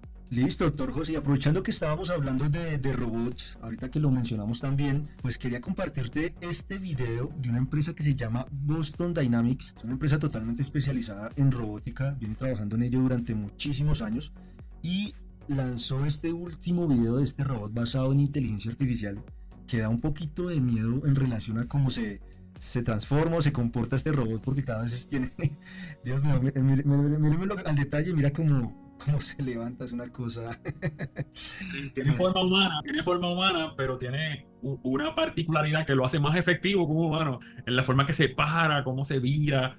Es increíble, de ¿verdad? Es increíble, me parece. Y es completamente autónomo. Vemos que no tiene ningún cable pegado. Muchos de estos proyectos de robótica tenían que tener unos cables pegados a la computadora que los movía. Boston Dynamics lleva años desarrollando este tipo de robots. Yo no sé si tú sabes, cuando llegó el 2015, ahora que estamos viendo eso en pantalla, cuando llegó el 2015 y apareció el descubrimiento del Machine Learning, la, la compañía DARPA, que es una subsidiaria del gobierno de los Estados Unidos de Norteamérica, dejó de invertir en programación. Miren qué interesante. DARPA le daba fondo a las universidades para que trabajaran proyectos de programación. Por eso es que tenemos tantos adelantos en la programación, porque el gobierno de los Estados Unidos invierte, casi todos los países invierten en las universidades para desarrollo de este tipo de tecnología, ¿verdad? Pero ¿qué pasa? Que en el 2015 para el 2016, DARPA dice, ya se cumplió lo que necesitábamos. Ya tenemos el software que necesitábamos. Ya se descubrió el Machine Learning, las computadoras van a aprender por su cuenta, ya nosotros no tenemos que invertir nada ahí. ¿En qué estamos retrasados? Estamos retrasados en la robótica. Estamos retrasados que no tenemos todavía un robot autónomo donde podamos colocar esa inteligencia artificial y que sea altamente efectiva en interactuar en el mundo real. Porque el problema de la robótica es que nuestro mundo está diseñado para humanos. La gente dice, oye, ¿por qué no funcionan mejor los robots de las 4 patitas? O los robots con jueguitas, o los robots con forma de araña. ¿Por qué siempre tenemos que insistir en que el robot tiene que parecerse al ser humano? Porque el mundo está diseñado para nosotros. Las puertas, las ventanas, las escaleras, los edificios, los ascensores, está diseñado para seres humanos. Está diseñado para animales de 2 piernas, con 2 brazos, cabezas y ojos. Pues la robótica lleva años tratando de llegar a esto, pero nosotros somos animales complejos, ¿verdad? Con partes complejas, con formas de movernos complejos. Pero DARPA, si usted busca en los videos de las competencias de robótica desde el 2015, ves robots de este tipo, como el que tiene Boston Dynamics, compitiendo en tareas humanas. ¿Sabes cuáles son las 2 tareas principales de esos años que hicieron esas competencias? ¿Cuáles? Seguridad y bombero. La idea era reemplazar a los humanos en tareas que son altamente peligrosas. Están buscando que estos robots puedan subir escaleras, agarrar mangueras, darle vuelta a las llaves para abrir las tomas de agua y poder apagar fuego. Para eso necesitan brazos, piernas, dedos, para poder hacer estas tareas. Busquen, los videos los pueden conseguir en YouTube. Y desde ese año las competencias son de robótica y de momento ves, en Japón están desarrollando robots que tienen las facciones de la cara y se mueven como los seres humanos, pero en otro país como en Alemania tienen manos mecánicas y en Estados Unidos tienen entonces este tipo de robot. Cuando tú combines todas esas cosas, todas esas tecnologías que se están dando en diferentes partes del mundo y se coloquen en un solo robot y dentro de eso se ponga una inteligencia artificial generativa que pueda describir el mundo y crear mundos dentro del mundo, que es lo que hace por ejemplo Sora para generar imágenes, la gente no lo sabe. Sora para generar videos lo que hace es analizar y crear mundos dentro de su CPU, dentro de su cerebro, ¿verdad? Crea mundos que imita, reconoce y ve cuál de esos mundos imita mejor al mundo nuestro. Y después entonces es que sale el video. Por eso los primeros videos eran horribles y cada vez han mejorado, ¿verdad? Y es bien interesante la mecánica de cómo estas máquinas piensan. Es diferente a cómo pensamos nosotros, pero son altamente efectivas en lo que hacen. Así que, como tú dices, eso son cosas que da miedo. Cuando Elon Musk dijo en el 2015, con el descubrimiento del Machine Learning, se asustó y dijo, llegó la época de Terminator, hay que detener esto, hay que detener la inteligencia artificial. Se burlaron de él, dijeron que se había vuelto loco. Pero es que estas personas que trabajan en este campo, y, ¿verdad? Y uno, y a ti que te gusta este tema, a mí que me gusta este tema, hacemos el análisis y decimos, oye, esto no es tan bonito nada, esto es peligroso, ¿verdad? Claro. Nosotros vimos la película de Robot también, vimos la película Terminator, Bicentennial Man, ¿verdad? Que donde estos robots se vuelven independientes, se vuelven autónomos. Y cosas como, ¿verdad? En ética de la robótica, de momento está Will Smith nadando porque se cayó en un accidente y sale el robot y toma la decisión de salvarle la vida a él porque probabilísticamente él tenía más posibilidades de sobrevivir que la niña que se estaba ahogando, ¿verdad? Así que el robot se ve como algo que va a tomar decisiones puramente basado en la lógica y no en las emociones. El ser humano le dijo, salva a la niña, salva a la niña, salva a la niña, pero el robot sabía que salvar a la niña posiblemente era una pérdida de tiempo y decide salvar al hombre, al adulto. Ese tipo de discusiones se tienen en las clases de ética, ¿verdad? En las clases de ética y ética de robótica, porque este tipo de cosas puede pasar, ¿verdad? Claro, y como un robot no tiene sentimientos, sensaciones, miedos, sino para lo que está programado. Pero mencionas algo muy interesante y es que definitivamente ya se están pensando para asistencia humana en tareas complejas o de riesgo. Por ejemplo, está el incendio y que llegue el bombero y ya no tiene que subir a arriesgar su vida, sino tira el robot allá para adentro y que él sea el que apague el incendio. Entonces, esa parte de inversión es sumamente interesante porque, por un lado, por ejemplo, tenemos drones ahora limpiando paredes de edificios altos para que la gente no se tenga que trepar a los edificios a limpiar los cristales, a limpiar las paredes. Tenemos drones y máquinas que van por los áreas de sembradío, donde está la agricultura, a recoger las frutas porque la gente no quiere trabajar en esa tarea porque es difícil, porque hace mucha calor, hace mucho sol, ¿verdad? Y se están reemplazando. Pero tenemos, ¿verdad? Tenemos la peligrosidad de que, como tú bien mencionas, esto puede tomar unas decisiones basadas solamente en la lógica y no en las emociones que utilizamos nosotros para tomar ciertas decisiones que son más del área de la moral y no de la ética, ¿verdad? Sino que de la moral. Si tú tienes a un niño y un adulto, si tú tienes un carro autónomo y se cruzan un anciano y un niño, y de momento el automóvil tiene que tomar la decisión de a quién atropella y a quién deja vivir. O sea, ¿quién crea esa programación? ¿Quién crea los algoritmos para que el robot tome esa decisión? Porque de momento tú y yo podemos pensar, pues el anciano ya vivió, Claro. hay que salvar al niño. Pero de momento pasa igual que en iRobot y decide, no, es que la probabilidad de que yo salve al niño es menor que la de salvar al adulto, por lo tanto atropello al niño, ¿verdad? Ese tipo de cosas es la que estamos ahora analizando, sopesando, viendo cómo nosotros vamos a poder interactuar con estas máquinas. Vamos a tener problemas de personas que pierden el trabajo por máquinas, por robots, por inteligencia artificial. No tenemos que ir al futuro para eso. Eso pasó en Detroit. Toda la empresa automovilística se reemplazaron a miles y miles y miles de empleados con máquinas que ahora hacen los ensamblajes. Ahora a nadie se le ocurriría tener una fábrica de ensamblamiento de piezas de automóvil con humanos. Eso se hace con robots desde los años 2000 y pico, ¿verdad? Eso no es nuevo. Así que estas máquinas cada vez van a ser más y más y más eficientes. Y entonces volvemos de nuevo a revalorar el ocio, ¿verdad? Sí. O sea, yo espero que estas máquinas me reemplacen, yo tenga una mejor vida, tenga trabajos menos peligrosos, trabajos menos cargados yo pueda acortar mi jornada de salario, de trabajo, y con el mismo salario o mayor salario, y yo pueda disfrutar más mi vida, más con mi familia. Ese miedo infundado que el ocio es malo, que pasar tiempo con la familia es malo, que tú tienes que ser un emprendedor, trabajar 24/7, esforzarte.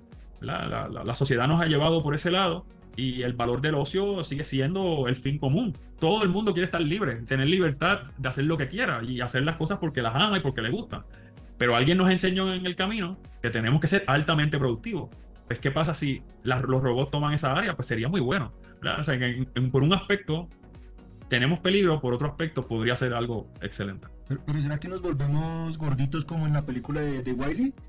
¿Será que exageramos ahí? Eso es una vertiente porque los seres humanos biológicamente estamos hechos para la caza, para sembrar el terreno, y cada vez hacemos menos. Si hacemos menos, ¿por qué las personas van al gimnasio y hacen ejercicio? Porque si tú hicieras trabajo que gastara esas calorías de las que consumen durante el día, no tendrías que ir al gimnasio, no tendrías que hacer ejercicio. O sea, es bien difícil que tú tengas a un hombre o una mujer que trabaja en la construcción, que carga bloques, que trabaja con concreto, con cemento, trabajando 6 horas consecutivas en eso, y que diga después de que tiene ese trabajo que va para el gimnasio. O sea, eso no pasa. Tú vas al gimnasio porque estás todo el día sentado trabajando en una computadora, ¿verdad? Y tú dices, oye, tengo que quemar estas calorías de alguna forma. Entonces, el cuerpo humano está preparado para ese trabajo fuerte, está preparado para estar de pie, está preparado para correr, pero no lo hacemos. Y este tipo de tecnología también puede generar, ¿verdad?, que tengamos esa situación como la de Wall-E, donde están todos los gorditos allá en las naves y todas estas cosas. Así que eso puede pasar también. Acabaste de describir tal cual mi situación. Yo voy al gimnasio, pero porque permanezco en el computador 14 horas, 12, 14 horas al día. Eso es una cosa loca. Sí, eso es así. Entonces, hay que tener ese valor del ocio, pero así mismo ese ocio debería ser un ocio productivo en el sentido de la vida personal, ¿verdad? Compartir con la familia, salir a caminar, ver senderos, ¿verdad? Hacer senderismo, correr bicicleta, ¿verdad? Cosas que me permitan interactuar con la naturaleza, respirar un buen oxígeno y darle un ejercicio natural, ¿verdad? A mi cerebro y también a mi cerebro y a mi cuerpo, y entonces reducir también la cantidad de consumo. Porque si no estoy quemando las calorías, pues también no necesito consumir tanto. Así que tenemos que cuidarnos porque la robótica y la inteligencia artificial está amarrado a todos los aspectos de nuestra vida, y eso es bien interesante de analizar. ¿Sabes por qué pienso que da miedo este tipo de video? Si tú lo miras desde una manera lógica, estamos viendo es algo espectacularmente funcional, se puede mover en cualquier posición, pero yo creo que el miedo nace a partir de esas películas que ya hemos visto aquí ya nos estamos imaginando Skynet, aquí ya en los robots malos de iRobot, como lo mencionaste ahorita, mejor dicho. Sí, es súper interesante. China, el caso de China, que le pone una inteligencia artificial de reconocimiento facial a todas las cámaras de CCTV, ¿verdad? De circuito cerrado en China para perseguir a la gente, para ver qué están haciendo, para juzgarlos por sus comportamientos y controlarlos. De casualidad se llama Skynet. Yo digo, ven acá, ¿a quién se le ocurre llamarle Skynet a esa red? Preciso. Contraproducente, ¿verdad? Contraproducente. Así que, pero yo creo que muchas de las personas que trabajamos en estas tecnologías tenemos, como tú dices, tenemos esta obsesión con las películas de esa época donde se hablaba de estas cosas, nos quedamos con esos nombres y empezamos a llamarle, ¿verdad? De la misma forma, aunque sea contraproducente, ¿verdad? La parte de las emociones va a tener mucho que ver, ¿verdad? Cómo los seres humanos transicionamos a las emociones con estas máquinas, porque ese caso de ese robot, se hizo un estudio donde se ponían unos robocitos parecidos a estos blancos, que tú los empujabas y ellos mismos se paran. Así que tiene más o menos la mecánica. Pues obviamente tiene el cuerpo del tamaño de un humano, pero estos eran pequeñitos. Se ponen en un área cerrada y le piden a un niño, mientras hay público que observa, ¿verdad? Público natural que va pasando por un sitio, le piden a un niño que vaya y empuje los robots. Los empuje, los empuja y se detienen.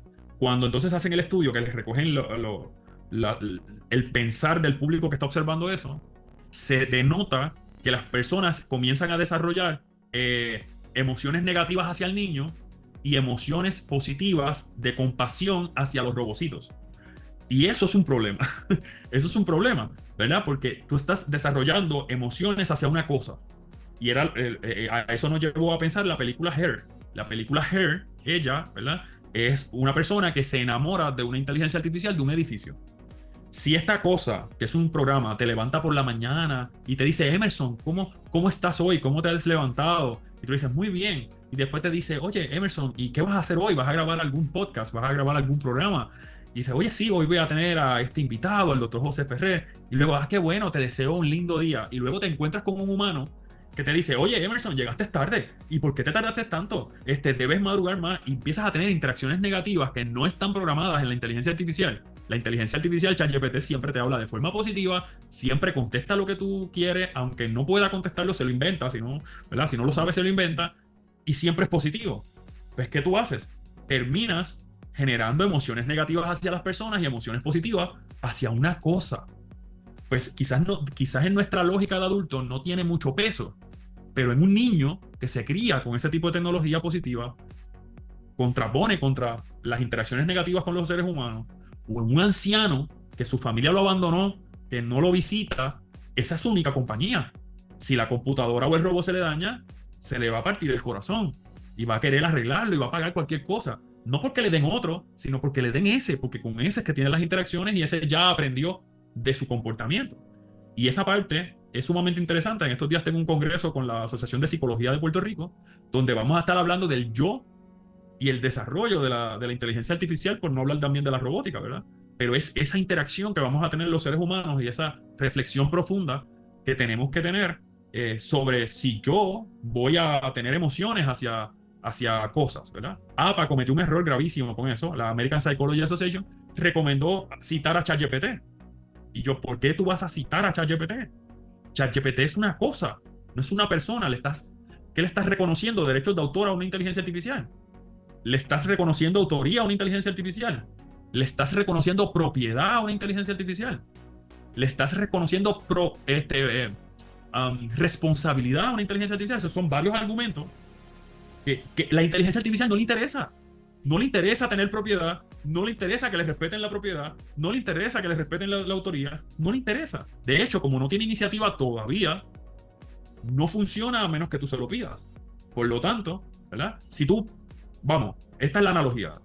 Si tú pagas por una pala para alquilarla, se entiende que lo que vas a construir con la pala, ¿de quién es? ¿Del que te alquila la pala o es tuya? Es tuyo. Tú vas a construir tu casa con esa pala porque tu casa es tuya, tú alquilaste la pala. Hay un entendimiento, tú no tienes que firmar un contrato para alquilar maquinaria para construir tu casa que diga, el dueño de la casa se reserva todos los derechos de todo lo que va a crear con las máquinas que contrata. Y el que te contrata las máquinas te dice, yo cedo el derecho de todo lo que construyas con las máquinas que me contratan. No, nosotros los seres humanos tenemos un preentendimiento de que si yo te alquilo algo, lo que yo produzco con eso es mío. Lo que es tuyo es la máquina o el elemento. Entonces, ¿qué pasa? Si a mí OPEA y me cobra 20 pesos mensuales, $20 mensuales por alquilar esa inteligencia artificial, yo tengo que asumir que lo que produzco es mío. La inteligencia artificial es de ellos, pero lo que produzco es mío. Ya a Midjourney le pasó eso. Trató de bloquear que todo lo que se generaba en Midjourney pertenecía a Midjourney. Y ya eso se dilucidó en la jurisprudencia de que eso no puede ser así.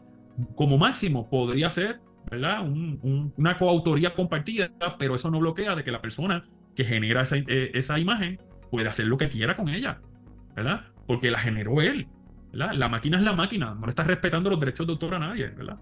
Así que ese caso es bien interesante y son cosas que van a pasar con la robótica. Si tú le pides a tu robot, Emerson, tú compras un robot de Boston Dynamics y tú le dices al robot que cocine y tú creas un restaurante donde cocina el robot. Oye, tú le vas a dar mantenimiento al robot, le vas a echar aceite, lo vas a cargar, pero no le vas a dar un pago mensual. Pues porque vas a compartir las ganancias de tu restaurante con una cosa. No. Tú no le das una mensualidad a tu automóvil por llevarte de un sitio a otro. ¿Verdad? Entonces tenemos que deshumanizar la inteligencia artificial y los robots, porque si no vamos a tener un problema como humanidad, un problema grave, porque vamos a empezar a reconocerle derechos a cosas.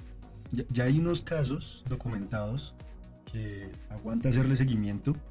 El propio viene desde Google, de aquel ingeniero que dijo que la inteligencia artificial tenía vida, que la liberaran. También leí un artículo que vi de alguien que se quería casar con un robot, que ya quería casarse como tal. Pero tienes razón, estos son puros aspectos psicológicos que toca empezar a trabajarlos desde ya, porque como seres humanos tenemos la tendencia a humanizar absolutamente todas las cosas. Yo, por ejemplo, tengo dos perritos, dos animales, y uno tiende a humanizarlo, a consentirlos más de lo excesivo. Raya uno ya cuando alguien le quiere, por ejemplo, poner un vestido como los humanos a un animal, cuando no debería ser así. Sucede, por ejemplo, con los vehículos, a pesar de que también son máquinas. Cuando yo, por ejemplo, tenía mi motocicleta, pues uno de tanto consentirla, de tanto, era de color negro mi bicicleta, entonces yo le decía ya la negrita. Entonces ya uno empieza como a sentir como esos lazos afectivos por máquinas. Entonces, ahorita con esto de la inteligencia artificial, cuando un robot, por ejemplo, esté programado para decirte a ti tal cual como lo acabas de decir, solo mensajes positivos y hablarte de manera bonita, pues uno va a sentir que esa máquina, como decimos acá coloquialmente, lo está como ensalzando, consintiendo, como diciéndote, estás bien, yo te pueda servir. Y si un robot le dice muchas veces eso a uno, y que no encuentra a uno en otro ser humano, pues puede que se desarrollen esos vínculos afectivos. Entonces pienso que por ahí también toca empezar a trabajar fuertemente porque se vienen muchos matrimonios entre humanos y robots. Imagínate, Person, que tú vengas y llegas a tu casa y tú dices, oye, ya tengo en la mente lo que quiero ver en televisión o en cable, en streaming. Y la vida social de pareja, por ejemplo, es una negociación donde tú a veces ves algo que tú quieres, pero a veces ves algo que quiere tu pareja. Pero si tu pareja es un robot, ¿verdad? Eso hablando a futuro, ¿qué va a hacer? Va a aprender de ti y va a tratar de complacerte todo el tiempo, que es lo que está pasando con la inteligencia artificial ahora, que trata de complacer. Tú le pides 10 ejemplos de algo, los primeros 3 son buenos y los otros 7 son una porquería porque tú le pediste 10 y quiere complacerte y darte 10, aunque no sirvan. O sea, no te dice paré en el tercero porque de ahí para adelante no se me ocurre nada más. No, trata de darte 10 ejemplos o 10 ideas. Pues eso va a pasar. Pues tú llegas a tu casa y esta cosa siempre quiere ver lo que tú quieres ver. Dice, oye, acabo de identificar que hay una nueva serie de ciencia ficción y yo sé que te encanta la ciencia ficción.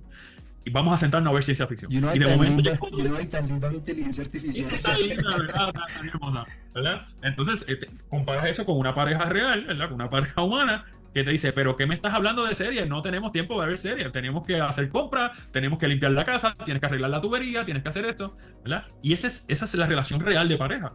Y eso no va a pasar, porque si fuera un robot como este, altamente funcional, como el que tú mostraste a las personas que te ven, imagínate, esa cosa va a arreglar tu casa, va a arreglar la tubería. Cuando tú llegues allí, nada de eso va a estar dañado. O sea, nadie te va a pedir que hagas nada, ¿verdad? Y quizás la comida está hecha. En vez de tú preguntar por la comida que no va a estar hecha, te va a decir, no, no cociné porque tenía muchas cosas que hacer, ¿verdad? Esta cosa me va a decir, seguro que sí, aquí está la comida, ¿verdad? Pues tú empiezas a desarrollar unos sentimientos a través de esto. Así que últimamente, en los últimos meses, he tenido que repasar libros de psicología, libros de ética, revisar a Emmanuel Kant, a Piaget en el área de educación. He tenido que buscar un montón de cosas de desarrollo humano, de todo lo que tiene que ver con filosofía, como Platón, Aristóteles, etcétera, para Nietzsche, para ver qué lenguaje tienen ellos cuando se refieren a las cosas, al valor, ¿verdad? Nosotros somos, los seres humanos somos muy utilitarios, ¿verdad? La gente no lo sabe, pero eso es un tipo de filosofía, la filosofía utilitaria. Cuando una filosofía es utilitaria, lo que dice es que las cosas tienen el valor dependiendo de cuánto me sirven a mí, ¿verdad? Si no me sirven a mí, no tienen valor, ¿verdad? Tú dices, oye, ¿y esta camisa cuánto vale? Pues yo no pagaría ningún centavo porque no me gusta. Pues para mí no tiene ningún valor, ¿verdad? O sea, a mí no me importa quién la hizo. Yo inmediatamente descarto el valor porque no me gusta, no me sirve a mí. Y nosotros somos muy utilitarios. ¿Qué pasa cuando esas inteligencias artificiales estén todo el tiempo dándome valor porque todo el tiempo son útiles para mí, pero las otras personas no son útiles para mí? ¿Verdad? Nosotros tenemos que tener una perspectiva mucho más humanista de que las personas tienen valor en sí mismas, no porque lo que hacen ni por lo que producen, sino en sí mismas porque son una vida, pero también un animalito, como tú dijiste, un perrito es una vida, un árbol es una vida, ¿verdad? Tenemos que tener esa visión humanitaria y no tan utilitaria, pero es bien difícil competir con estas inteligencias. Yo al principio empecé a utilizar estas tecnologías porque me servían a mí. No era porque me preocupaban los docentes ni cómo las iban a usar ellos, era cómo las estaba usando yo, ¿verdad? Al final, pues, en mi entendimiento, pues, y las preguntas que me hacen los docentes, comienzo a compartir el conocimiento de lo que había adquirido. Pero al principio yo también era utilitario, era el valor. Yo decía, esto tiene un gran valor porque me ayuda a mí, ¿verdad? No era porque le iba a ayudar a los demás. Así que esto va a ser muy interesante, muy interesante. Bueno, pues estamos ya llegando al final del programa, doctor José. En esta etapa yo siempre le pido a mis invitados que hagamos un análisis de toda la conversación que ya tuvimos y pues que generen un mensaje para las personas que nos están escuchando, viendo, como una conclusión, como cuál sería el buen dato que le quisieras dejar a esas personas que nos están viendo o escuchando en este momento. Y aquí una de las cosas que se vuelve más pertinente y viendo, ¿verdad? Toda la transición de lo que hemos tenido, no solamente de los procesos educativos, sino los procesos formativos, el proceso de desarrollo de tecnología. Tenemos que tener varios parámetros de asunciones, ¿verdad? Es que estas tecnologías no se van a detener. Estas tecnologías se van a seguir desarrollando. Esa es la asunción número uno. O sea, esto no va a llegar ningún gobierno a decir aquí eso no se va a seguir desarrollando o no se va a permitir. Ahora mismo hay una guerra tecnológica en el mundo. Es quién domina la mejor tecnología, quién domina la mejor inteligencia artificial. Y eso tiene un impacto directo en los procesos educativos. Todas las universidades van a comenzar a trabajar con estos temas, ¿verdad? Ahora está dando trabajo llevarle el mensaje a las personas de que esto hay que hacerlo, pero tiene sus pros y sus contras. Así que el proceso educativo es el número uno. Tenemos que aprender nosotros, antes de yo pasar juicio sobre cualquiera de estas tecnologías, tengo que aprender yo. Por eso la institución universitaria, la educación formal sigue siendo importante, pero también la educación informal y la educación que se da rápida, la educación de los expertos que se salen de la institución para poder enseñar, ¿verdad? Es algo que he hecho yo. Yo me he salido de la universidad para poder publicar mis libros, para poder dar cursos en línea a través de mi plataforma. Entonces, tenemos que valorar eso, potenciarlo y utilizarlo para nosotros pasar juicio, ¿verdad? No podemos pasar juicio sobre algo que no conocemos. Y para ayudar a otros, entonces tenemos que también tener unos parámetros de cómo lo vamos a hacer. Así que el proceso educativo para mí es sumamente importante. Lo otro es retomar los fundamentos éticos y los fundamentos morales que tienen que ver, ¿verdad?, con el valor humano, el valor humanístico, el valor de la biología, el valor de la cosa viva, ¿verdad? ¿Por qué? Porque nosotros entendemos que las cosas que creamos, podemos crearlas, podemos destruirlas, pero la vida hay que preservarla, ¿verdad? El planeta hay que cuidarlo, porque allí vivimos, ¿verdad? A pesar de todo lo que nos muestra la ciencia ficción y que tenemos compañía dando viajes al espacio, hasta ahora este es el único planeta habitable donde podemos vivir. Así que hay que cuidar el planeta, hay que cuidar nuestra interacción con estas tecnologías y cómo las utilizamos y cuidar a nuestro prójimo, ¿verdad? A nuestras personas que están siendo impactadas por estas tecnologías. Así que a pesar de que seamos utilitarios y pragmáticos y que queramos utilizar estas cosas lo más rápido posible para tener una mejor vida, también tenemos que tener un balance con nuestra parte humana. Yo entiendo que el humanismo en estos días ha adquirido una perspectiva diferente porque antes hablábamos de humanismo entre humanos y ahora posiblemente tenemos algo más poderoso, más inteligente y más capaz que el ser humano eh, con el que tenemos interacción. Pues entonces debemos concentrarnos en el humanismo, ¿verdad? Volver a nosotros mismos y darnos valor. Ese es el mensaje que posiblemente le quiero llevar a la gente. Muchísimas gracias, doctor José Ferrer. Espero tenerte aquí de nuevo porque realmente fue una conversación muy agradable. Te voy a estar haciendo seguimiento en tus redes para tus charlas. Seguro que sí, ¿no? Siempre a la orden y súper complacido de que me haya brindado la oportunidad y la invitación de tener este espacio para llegarle a todos esos videntes, a todas las personas que te ven y te escuchan. Gracias. Bueno, amigos, fue el doctor José Ferrer. Les vamos a dejar los enlaces de las redes sociales aquí debajo del video. Les vamos a dejar también el enlace del libro. Por favor, vaya y cómprelo. Es un libro espectacular. Yo también ya lo estoy comprando porque realmente tiene contenido de valor, muchachos. Entonces, pues nada, súper contento de haber tenido este invitado el día de hoy. No olviden suscribirse, seguirnos y pues espérenos más adelante. Ojalá pueda traer este invitado de nuevo porque realmente fue espectacular la sesión de hoy. Nos vemos en una próxima ocasión. Chao, chao.